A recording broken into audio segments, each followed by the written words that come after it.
अस्सलाम वालेकुम नाज़रीन, प्रोग्राम अनसेंसर्ड विद फयाज़ नाइच सगड मां है हमारे मेज़बान फयाज़ नाइच। नाज़रीन, गुफ्तगू कंदासूं मुल्क जे अंदर अहम डेवलपमेंट थी आहे। पाकिस्तान जे अंदर जेको अदालती मामलनि में असांजे अस्करी ऐं असांजे जेको आहे जेको इंटेलिजेंस इदारनि जी मदाख़लत वारो जेको ख़त इस्लामाबाद जे हाई कोर्ट जे 6 जजनि सुप्रीम जुडिशल काउंसिल खे लिखियो हुयो, जंहिंखां पोइ मुल्क जे अंदरि जेका आहे तमामु घणी उन ते बेचैनी ॾिठी वई ऐं चीफ जस्टिस साहब जेको आहे उन्हनि 6 जजनि सां मुलाक़ात कई। उनखां अलावा पोइ चीफ जस्टिस साहब जेको आहे वज़ीर आज़म सां मुलाक़ात कई। उनखां पोइ फुल कोर्ट रेफरेंस थियो ऐं इहो फ़ैसिलो कयो वियो त इंक्वायरी कमीशन मुक़ररु कई वेंदी। इंक्वायरी कमीशन जे लाइ हवाले सां मुख़्तलिफ़ नारा जेके हुआ उहे जेके हुआ, पर अॼु उन हवाले सां वफ़ाक़ी काबीना जेको आहे अॻूणे chief justice of Pakistan Tassaduq Jilani sahab ji नाले जी मंज़ूर ॾेई छॾी आहे। हिकु रुकनी बेंच हूंदो ऐं 60 ॾींहंनि जे अंदरि रिपोर्ट पेश कंदो।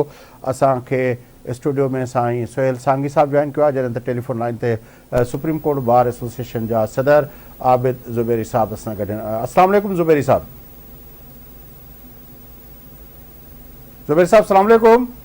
वालेकुम सलाम। ज़ुबैर साहब, आप किस तरह देखते हैं इस डेवलपमेंट को कि तसद्दुक़ जिलानी साहब को इस कमीशन का सरबराह मुकर्रर कर दिया गया है? एक रुकनी कमीशन, 60 दिन और इतना अहम मुद्दा जिसकी इंक्वायरी करनी है। हाँ, बिस्मिल्लाहिर्रहमानिर्रहीम। देखिए, मेरा तो एक व्यू है कि कमीशन बनना ही नहीं चाहिए था, लेकिन जज नेचुरली हमारी साबिक चीफ जस्टिस हैं, बहुत ही आला जज भी रहे हैं। इनकी ये अपॉइंटमेंट तो बड़ा सही है, लेकिन हम समझते हैं ये कमीशन के में नहीं फैसला होना चाहिए था। मेरा व्यू है कि ये ऐसा इशू था जिसके ऊपर फुल कोर्ट को बैठना चाहिए था, और ये आर्टिकल सुओ मोटो जो पावर्स है सुप्रीम कोर्ट की आर्टिकल 184(3) के तहत, उसमें ये टेकअप कराना चाहिए था इशू। क्योंकि उन्होंने जो 6 जज साहिबान है, पहले बात है मेरा उनका सलूट, इतने बहादुर हमारे जज साहिबान, उन्होंने एग्जीक्यूटिव को भी उसमें जिम्मेदार ठहराया है और इंटेलिजेंस एजेंसीज को।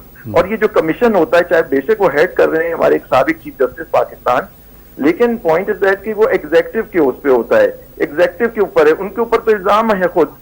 तो मैं समझता हूँ कि इसको जुडिशियल साइड पे इसको टेकअप करके इंक्विजिटोरियल जो प्रोसीडिंग्स है वो होनी चाहिए। अच्छा, अब ये कमीशन जिस तरह आप कह रहे हैं कि जो जज साहबान का जो खत था उसमें तो एक तीसरी बात की गई थी, उसमें कहा गया था कि एक अपना जुडिशल कन्वेंशन का उन लोगों ने मुतालबा किया था उस खत के अंदर। तो जुडिशल कन्वेंशन का जो मुतालबा था आपकी नज़र में वो या सुओ मोटो, या जिस तरह आप कह रहे हैं कि फुल कोर्ट अपना रेफरेंस होता, या सुप्रीम जुडिशल काउंसिल को इस फैसला करती, अब ये कमीशन का मामला आया है। लेकिन कमीशन गवर्नमेंट के कंट्रोल में होता है जी। कमीशन जो होता है वो गवर्नमेंट का एक एग्जीक्यूटिव कमीशन बनता है, उसकी रिपोर्ट होगी, अगर रिपोर्ट बनती है वो फेडरल गवर्नमेंट को जाएगी। अब उनकी मर्जी है वो उसको दिखाएं, बाहर करें ना करें, उस पर क्या एक्शन, अगर कोई एक्शन भी रिकमेंड होगा तो गवर्नमेंट के खिलाफ ही होगा और ये इंटेलिजेंस एजेंसीज के खिलाफ होगा। देखिए, उन्होंने 2 बातें की थी अपने खत में। उन्होंने कहा था, आवाज आ रही है? जी सर, जी सर जी। उन्होंने ये कहा था कि जी, उन्होंने सुप्रीम जुडिशियल काउंसिल को इसलिए ये खत लिखा था कि जी आप हमारे code of conduct supreme judicial council बनाती है, आप उसमें हमें बताएं हमारे साथ इस तरह से इंटरफेरेंस हो रही है, हमारे घर वालों को इस तरह से धमकाया जा रहा है, उनके ऊपर जबर किया जा रहा है इंटेलिजेंस एजेंसीज और इसकी तरफ से, तो हम क्या करें। तो इसके अंदर बेहतर तरीका ये होता, और ये बात कही कन्वेंशन की उन्होंने इसकी बात की थी, उन्होंने कहा था कि सारा कन्वेंशन ताकि पता लगे कि और हाई कोर्ट्स में क्या हो रहा है, क्योंकि उन्होंने सिर्फ अपनी बात नहीं की थी, डिस्ट्रिक्ट जुडिशरी की बात की थी कि वहां इस तरह से हो रहा है। फिर तीसरी बात उन्होंने की थी कि हम अपनी ये बात चीफ जस्टिस पाकिस्तान उस वक्त के और chief justice Islamabad justice Aamir Farooq के सामने भी हम अपनी बात रख सके, लेकिन कोई एक्शन नहीं हुआ उसके ऊपर। तो ये बातें सारी चीजें थी, इनको बड़ा सीरियस नौयत का एक इंटेलिजेंस एजेंसी ये करा रहे हैं, एक पॉलिटिकल नौयत के केस चल रहे हैं, उस पर उनको एक आउटकम वो चाहते हैं।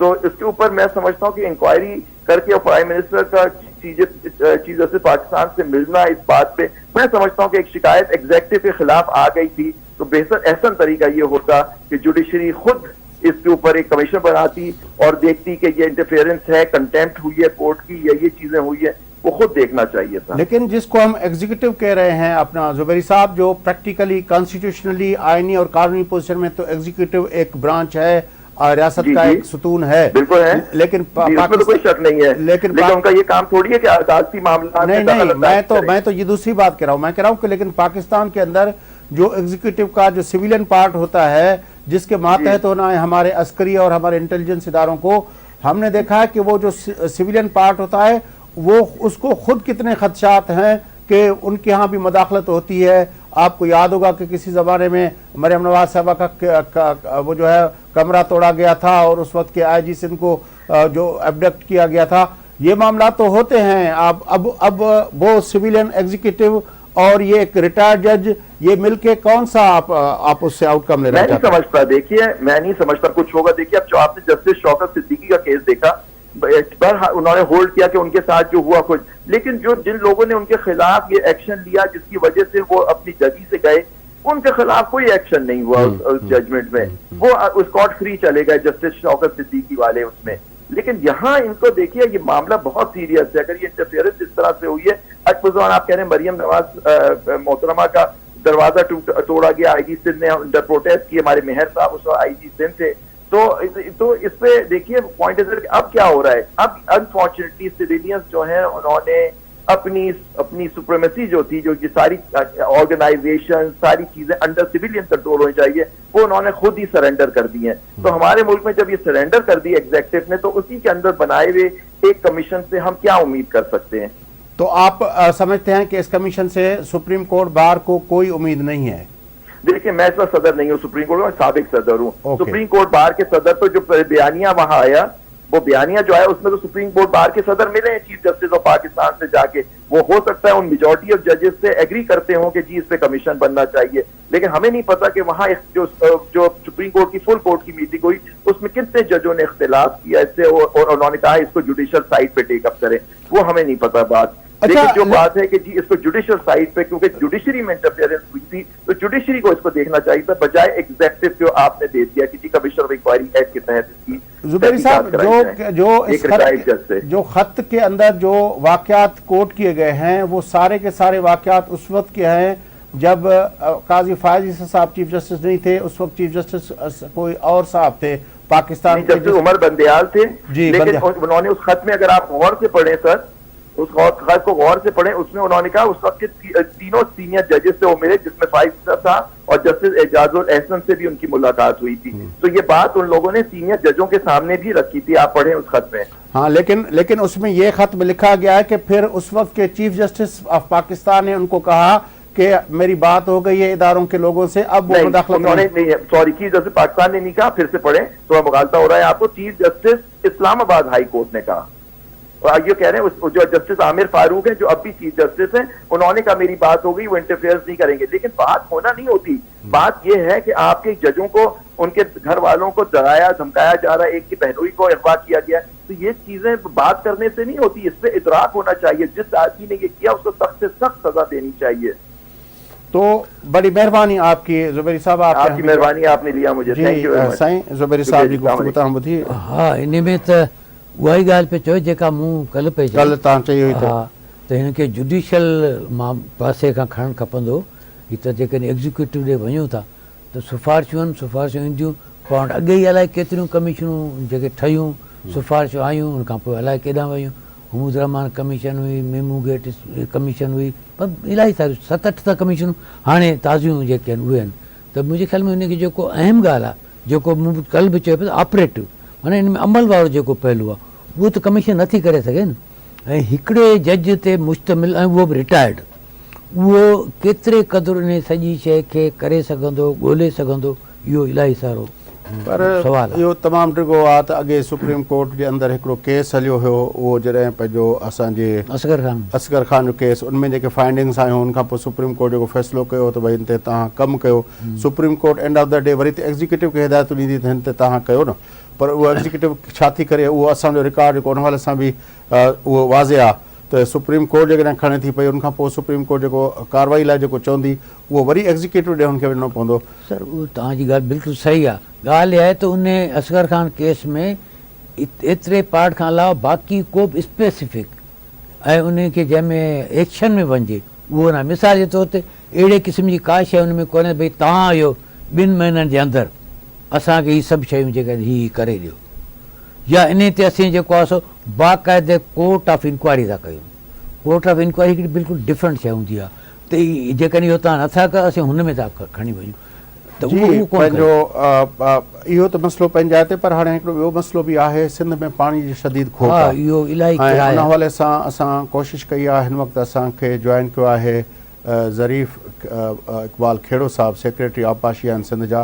खेड़ो साहिबु, तव्हांखे प्रोग्राम में भलीकार चऊं था, तव्हांजी वॾी महिरबानी, तव्हां टाइम कढियो, असांजे नाज़रीन खे अपडेट कजो त हिन वक़्तु छा सूरत हाल आहे सिंध जे टिनी बैराजिस ते ऐं पाणी जी केतिरी खोट आहे, ऐं इरसा खे सिंध जे आबपाशी खाते को ख़त लिखियो हुयो, उनजा के डिटेल असांजे नाज़रीन सां शेयर करे सघो। हींअर एक्चुअली ॾाढो पाणी जी असां वटि जेका इंडियन मुताबिक़ असांखे ऑलमोस्ट पाणी मिले पियो, छो त हींअर कणिक जा लाबारा ईअं हलनि पिया। नई पोखी जी हाणे शुरूआति थींदी नेक्स्ट मंथ में, ऐं असांजे हू वाटर पाणी जी जेका ख़रीफ़ जी आहे एलोकेशन जेका सीज़नल प्लानिंग जी, उहा असांजी टेक्निकल थी चुकी। हाणे असांजी 2 तारीख़ ते थींदी सीज़नल एलोकेशन जी एडवाइज़री थींदी, जंहिंमें ऑलमोस्ट अबाउट जेको असांजो आइडेंटिफाई थियो आहे 26% जी शॉर्टेज सां हे सीज़न जी थी आहे। ऐं बरसातूं वग़ैरह पवनि थियूं, अलाह कंदो जेकर बहितरी अची वई त इहा खोट या घटि बि थी सघे थी, ऐं ख़ुदा न ख़ास्ता जेकर बरसातूं नथियूं थियनि त खोट कोन आहे। 26% जी आहे असांजी जेका असांजी प्रिडिक्शन इन जी आहे जेका प्लानिंग कई आहे असां।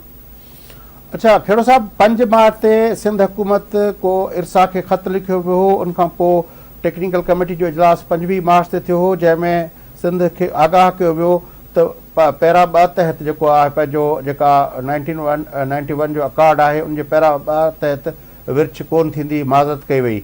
इन्हनि ख़बरुनि खे तव्हां इन में पाण मौजूदु हुउसि टेक्निकल कमेटी जी मीटिंग में, अहिड़ी का बि ॻाल्हि कान थी। एक्चुअली पेराज़ जो जेको कड़ी यूज़ थींदी कड़ी न थींदी, इहा एडवाइज़री में थींदी आहे जेका 2 तारीख़ थींदी अप्रैल जी।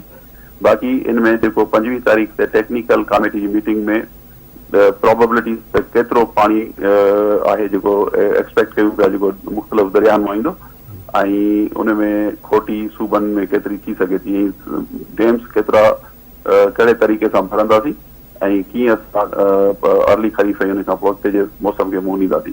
सिर्फ़ु उहो न, पर अञा उनजी जेका पेराज़ जो इस्तेमालु आहे उहो 2 तारीख़ वारी में थींदो। असां कॾहिं बि सिंध पेरा 2 खां पोइ हिते न हटी या न को हटंदी, उन ते डिस्ट्रीब्यूशन पेरा 2 5 तारीख़ ते ख़त ते सिंध हुकूमत लिखियो इरसा खे, इहा हक़ीक़त आहे? 5 तारीख़ ते छा लिखियो इरसा सिंध हुकूमत ख़त लिखियो इरसा खे, जंहिंमें ख़रीफ़ जे हवाले सां जेका असांजी रिक्वायरमेंट आहे उनखां आगाह कयो वियो इरसा खे।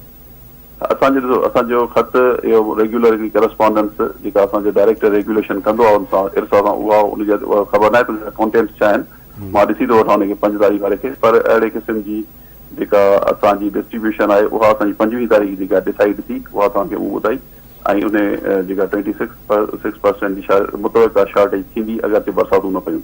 अच्छा, तव्हांजे ख़्याल में जेका सिंध जे अंदरि इहा शॉर्टेज 26% तव्हां चओ था, त उनमें सिंध जी जेका ख़रीफ़ जी जेका पुखाई आहे उन ते केतिरो असरु पवंदो?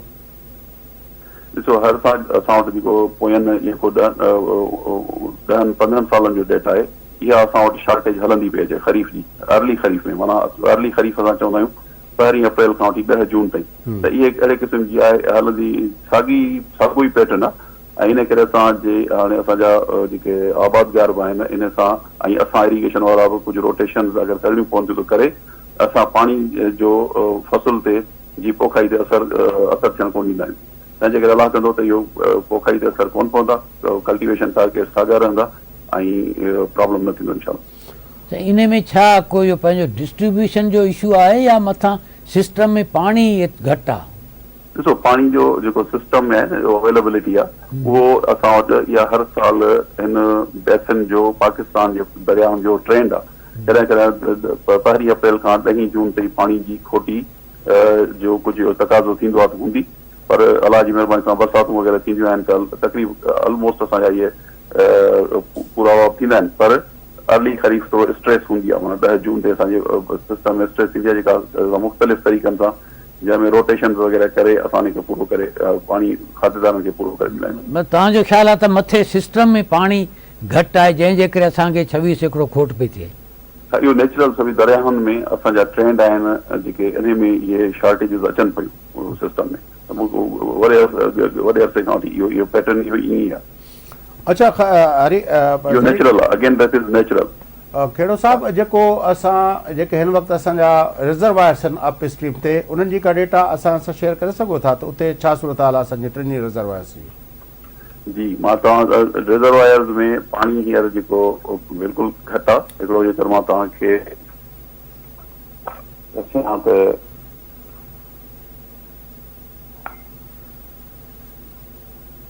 अबाउट पाणी जा जेको असांजे रिज़र्वायर्स में हींअर जेके जो असांजो तरबेल आहे उन में ऑलमोस्ट असांजो 0.63 मिलियन एकड़ फीट पाणी मौजूदु आहे ऐं पंहिंजो जॾहिं त पोएं साल 0.8 हो माना स्लाइटली बिलो पोएं साल खां थोरो घटि आहे पाणी मामूली पर मक़सदु इहो ट्रेंड इहे घटि थींदा रहंदा आहिनि इनमें डेमनि में। जी जी इहो तव्हां तरबेला जो ॿुधायो? इहो तरबेला एक्चुअली तरबेला असांजो ऑलमोस्ट अबाउट लास्ट पोएं साल जे बराबरि ई बीठो आहे असांजो माना पाणी जो 0.6 ऐं 0.8 जे विच में बीठो आहे। ऐं मंगला जी छा सूरत हाल आहे? हेलो जी सर मुंहिंजो ॿिया रिज़र्वायर्स मंगला वग़ैरह उन्हनि जी छा सूरत हाल आहे? हा मंगला जो बि पोएं साल जे बिनिस्बत सिर्फ़ु 0.1 मिलियन एकड़ फीट जी घटि माना मंगला में वधीक हुयो पोएं साल 0.3 हुयो हिन दफ़े 0.21 आहे ट्रेंड साॻियो आहे लास्ट ईयर वारो ट्रेंड आहे ऑलमोस्ट डेटा जो। माना तव्हांजे हिसाब सां त सिंध में पाणी जी खोट जो जेको प्रीवियस 4-5 सालनि खां जेको ट्रेंड रहियो आहे हिन वक़्तु उनखां का ख़राबु सूरत हाल न आहे का? न उन खां ख़राबु न आहे अलाह ख़ैर कंदो की असां मैनेज करे वेंदासीं। तव्हांजी वॾी महिरबानी ज़रीफ़ इक़बाल खेड़ो साहब तव्हां असांखे जॉइन कयो साईं पंहिंजो पाणी जी सूरत हाल मतिलबु त इहो त बिल्कुलु हिकिड़ी डिफरेंट सिचुएशन पियो ॿुधाए। मुंहिंजे ख़्याल में इहो जीअं त जेके पाण वटि डैम आहिनि उन्हनि जे अंदरि पाणी जी जेका गुज़िरियल साल वारी सिचुएशन आहे उन खां थोरो घटि आहे। हाणे उहो डे बाय डे वधंदी न छो त हाणे उन्हनि रिज़र्वायर्स में पाणी त तॾहिं ईंदो जॾहिं या त बर्फ़ ॻरे या बरसातूं अचनि त उहो अगेन मुंहिंजो ख़्यालु आहे त इहो अप्रैल जो महीनो अञा पाणी जी सूरत हाल वधीक ख़राबु थींदी। त हुन चयो त अर्ली ख़रीफ़ जेको आहे जेको 1 अप्रैल खां जून 26 ताईं जेको तारीख़ ॿुधाई इहो अर्ली ख़रीफ़ जो पीरियड आहे इन में 26% खोट रहंदी। न मुंहिंजो इहो त जेके अॼु 26% आहे त पोइ अप्रैल अॼु न आहे हू चवनि पिया त इन अरसे में जेका असां कैलकुलेशन कई आहे 5वीं तारीख़ ते जेका असां पाणी जी अवेलेबिलिटी खे असां नज़र रखी अर्ली ख़रीफ़ जे लाइ जेका पोइ त उन में 26% रहंदी। न पोइ त सॼो इहा सिचुएशन आहे जेको इर्सा जे हवाले सां ख़बरूं पिया आयूं त इर्सा चयो न असीं पाणी कोन ॾींदासीं एतिरो पाणी आहे कोन वग़ैरह वग़ैरह त उहो त सॼो डिफरेंट थी थो वञे त पोइ उहो सिंध गवर्नमेंट जो जेको बि ख़बरूं हुयूं ख़बरुनि में हो उहो जो ऐं जेको ज़रीफ़ साहब जेका ॻाल्हि कई इन में थोरो फ़र्क़ु आहे। नाज़रीन गुफ़्तगू जारी रहंदी ऐं पाणी जे हवाले सां जेका कोशिशि कंदासीं आबादगारनि जो व्यू पॉइंट बि असां प्रोग्राम में शामिलु करे सघूं। फ़िलहालु वक़्फ़ो वठूं था वक़्फ़े खां पोइ मोटी प्रोग्राम खे अॻिते वधंदो असां गॾु।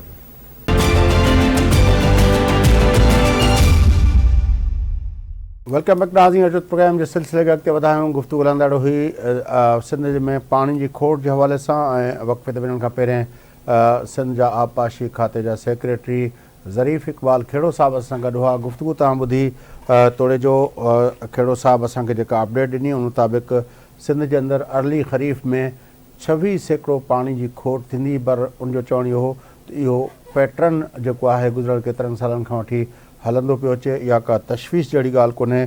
खेड़ो साहब इहो बि चयो त जेको आहे इर्सा जी जेका 5वीं तारीख़ जी टेक्निकल कमेटी जी मीटिंग थी हुई उनमें हू पाण मौजूदु हुआ ऐं उनमें पैरा 2 जे हवाले सां का बि गुफ़्तगू न थी। हालांकि आवाज़ टीवी खे मिलियल इतला जेका ख़बर हुई जेका कल्ह असां तव्हांखे आवाज़ टीवी जे पारां ॿुधाई ऐं उनमें असां इर्सा तर्जुमान राणा ख़ालिद खे कोट कंदे असां तव्हांखे ख़बर ॿुधाई त जंहिंमें चयो वियो हुयो त सूबनि जी जेका आहे पाणी जो जंहिंजो जेतिरो हिसो हूंदो उनखे ओतिरो मिलंदो पर इहो मुमकिन न आहे त हिकिड़े सूबे जो हिसो कटे ॿिए खे ॾिनो वञे।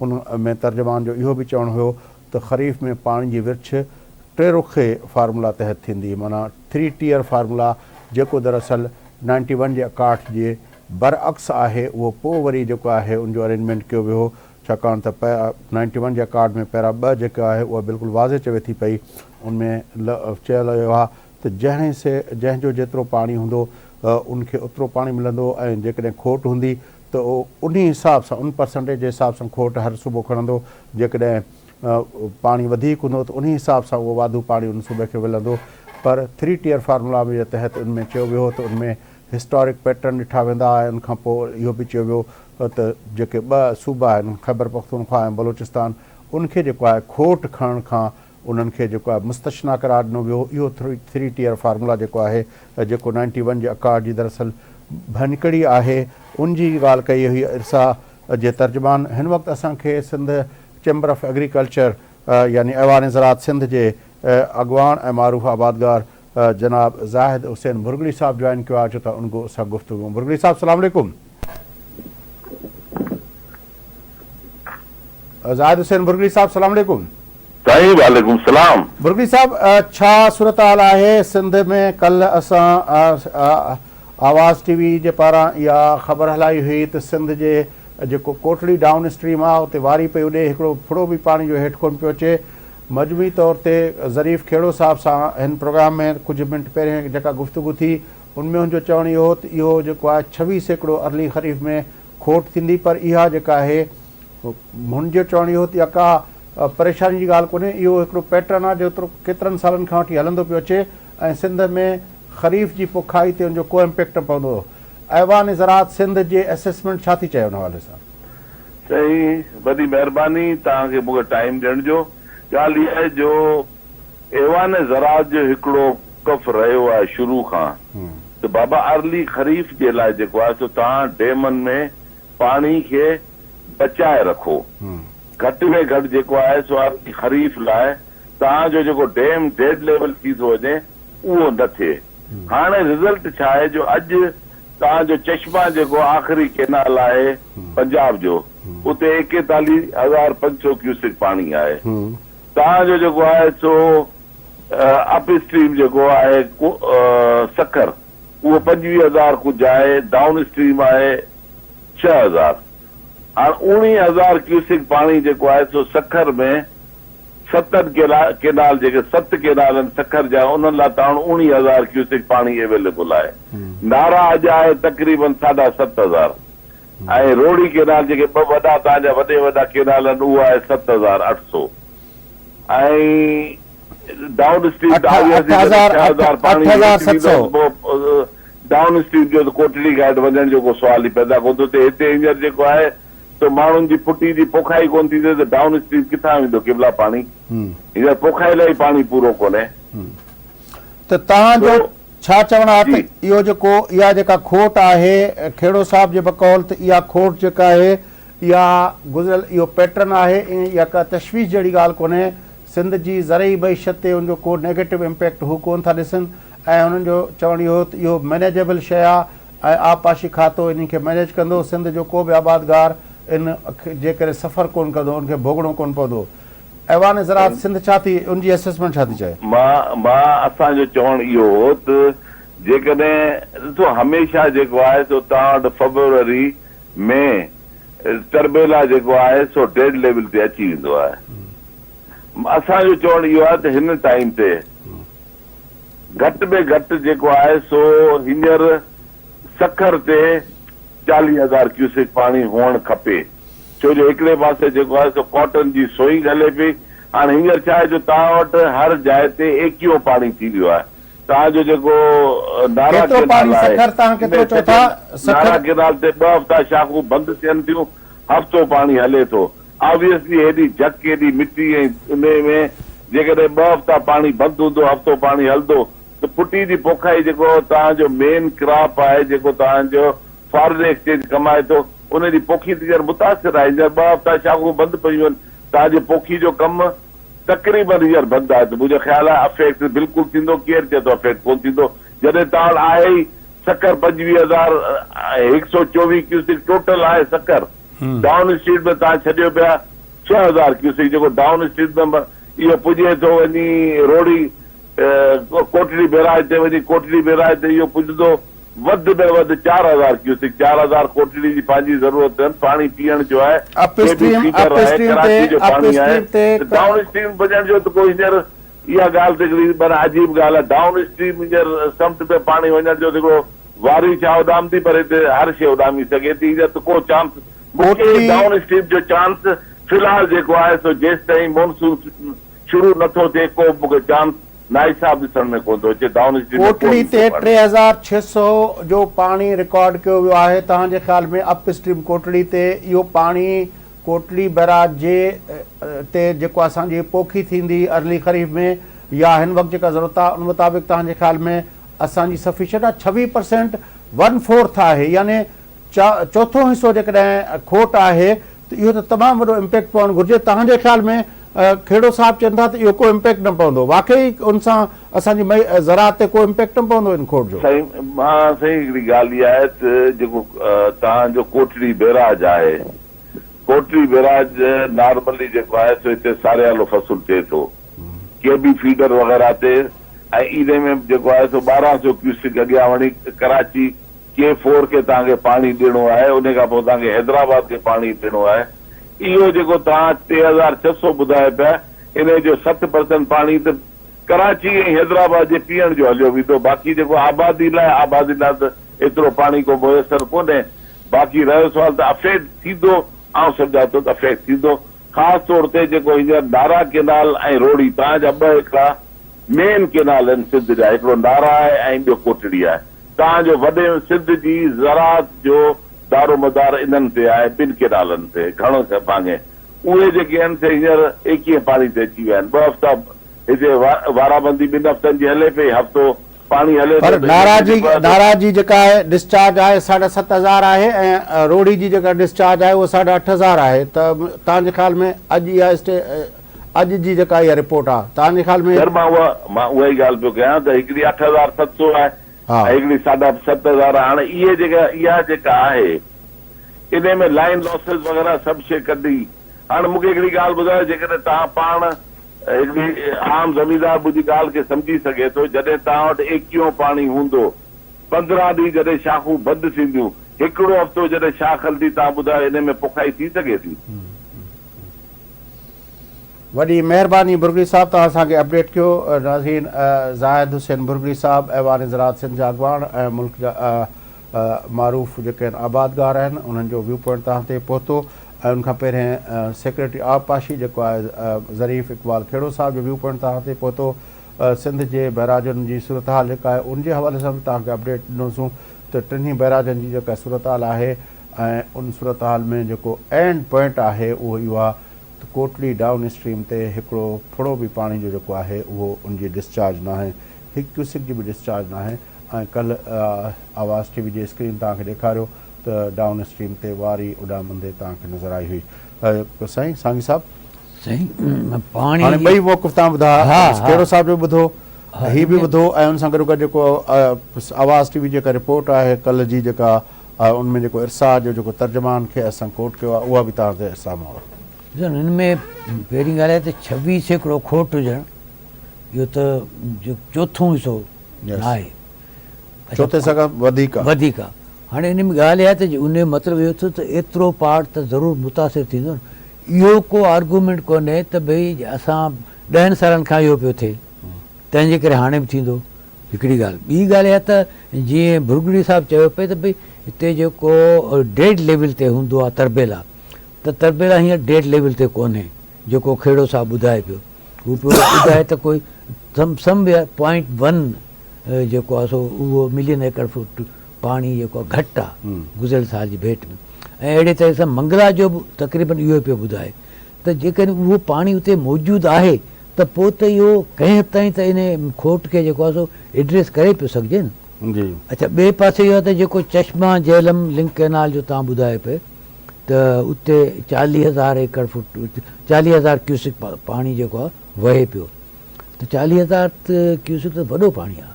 पर उहो ज़ाहिर आहे मुख़्तलिफ़ बैराजिस आहिनि, उनमें थींदो। बहरहाल हाणे पाण टे मौज़ू ते हलूं था पिया, ऐं उहो आहे हिकिड़ी नई जेका आहे पंहिंजो एंट्री थी आहे पाकिस्तान जे पार्लियामानी सियासत जे अंदरि। ऐं शहीद मोहतरमा बेनज़ीर भुट्टो साहिबा जी न्याणी ऐं सदर आसिफ अली ज़रदारी साहिब जी न्याणी, पीपल्स पार्टी जे चेयरमैन बिलावल भुट्टो ज़रदारी साहिब जी भेण आसफ़ा भुट्टो ज़रदारी साहिबा अनअपोज़ थी नवाब शाह मां जेका आहे उन जो नोटिफिकेशन जारी थी चुको आहे। हाणे आसफ़ा भुट्टो ज़रदारी साहिबु ज़ाहिर आहे उहो उन जो पार्लियामेंट्री सियासत में जेका एंट्री आहे उहा बहरहाल हिकिड़ो माइल स्टोन त आहे पाकिस्तानी सियासत में। उनखे मुख़्तलिफ़ माण्हू मुख़्तलिफ़ हवालनि सां ॾिसनि था पिया। तव्हां उन डेवलपमेंट खे कीअं था ॾिसो? सो इहो एक्सपेक्टेड हुयो, छो त हिन खां अॻु में जेको आसफा ज़रदारी भुट्टो जेको कमु कयो पए बिलावल साहब जी जॾहिं सॼी इलेक्शन कैंपेन जे दौरान, या ख़ुदि आसिफ अली ज़रदारी साहब जी जेका गिरफ़्तारी थी उन वक़्तु बि, त उहो हिकिड़ो पर तव्हांखे अञा यादि ॾियारियां, छाकाणि त उहो मूं पाण कवर कयो, जेको लॉन्ग मार्च हुयो हा उनमें आसफा बिलावल साहब सां गॾु हुई, ऐं उनमें तव्हांखे यादि हूंदो जेको हू ड्रोन जेको आहे ज़रे घटि उन जेके ज़ख़्मी बि थी हुई पंहिंजो पंजाब जे कंहिं शहर में, बिल्कुलु। ऐं त उहो मतिलबु त उहो हिन हिकिड़ो अवामी जेको रंग हुयो सियासत जेका हुई उन जे तौर ते त हुन उहो कयो पिए। हाणे पार्लियामेंट में वञण जो हिकिड़ो नओं तजुर्बो आहे, ज़ाहिर त इन सॼे प्रोसेस में हिन जेको बि सियासी ॾुखियायूं थींदियूं आहिनि, लाह चढ़ाव थींदा आहिनि, ॻाल्हियूं बि थींदियूं आहिनि, ऐं उन्हनि जो हिकिड़ो पार्ट त रही हूंदी यकीननि, त एॾे हाई प्रोफाइल सां रही आहे, त उनजी हिकिड़ी जेका ट्रेनिंग पॉलिटिकल ट्रेनिंग जेका थी आहे उहो त गुज़िरियल महीने मुंहिंजे ख़्याल 5-7 सालनि में हिकिड़ी ज़बरदस्त क़िस्म जी थी आहे। हाणे इन जो ई वारो हुयो त भई ठीकु आहे उहो अचे ऐं पार्लियामेंट में अची करे ऐं बिलावल साहब खे जेको आहे मुंहिंजे ख़्याल में हिन वॾी मदद मिलंदी।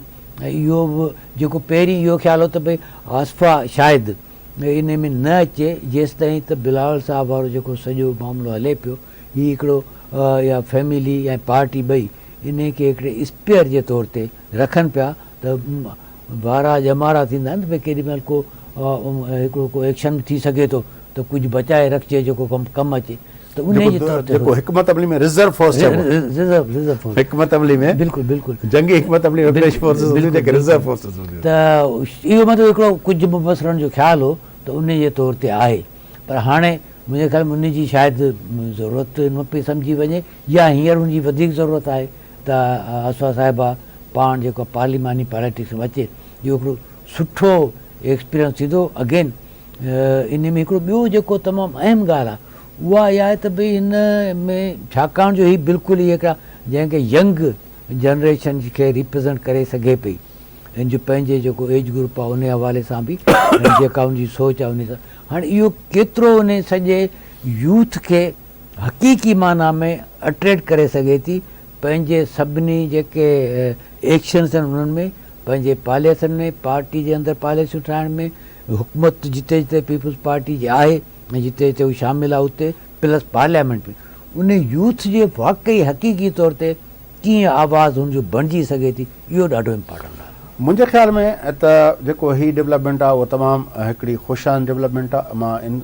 सेंस में ॾिसां थो, इन जे करे बि ॾिसां थो जो हिकिड़ो त जेको मूं पंहिंजो लॉन्ग मार्च जो जेको रेफरेंस ॾिनो ऐं उहो जेको इंसिडेंट थियो हुयो ऐं उनमें जेका हुन पंहिंजो करेज शो कई हुई, मतिलबु आहे त उहो ज़ख़्मी थी पर उनखां पोइ उहो ॿाहिरि निकिती ऐं वेव करे ॿाहिरि निकिती, ऐं उनखां पोइ जॾहिं हुनखे चयो हुओ त तव्हां रेस्ट कयो, पर हुन रेस्ट न कई, हू पंहिंजो बैंडेज कराए वरी उहो वाटी अची वरी ट्रक ते अची बीठी के पंहिंजो इहो मैसेज न वञे त भई को असां उनमें को किथे वीकनेस जो मैसेज न वञे, त उहो करेज जेका हुन शो कई हुई मुंहिंजे ख़्याल में उहा तमामु ख़ुशाइंद ॻाल्हि हुई।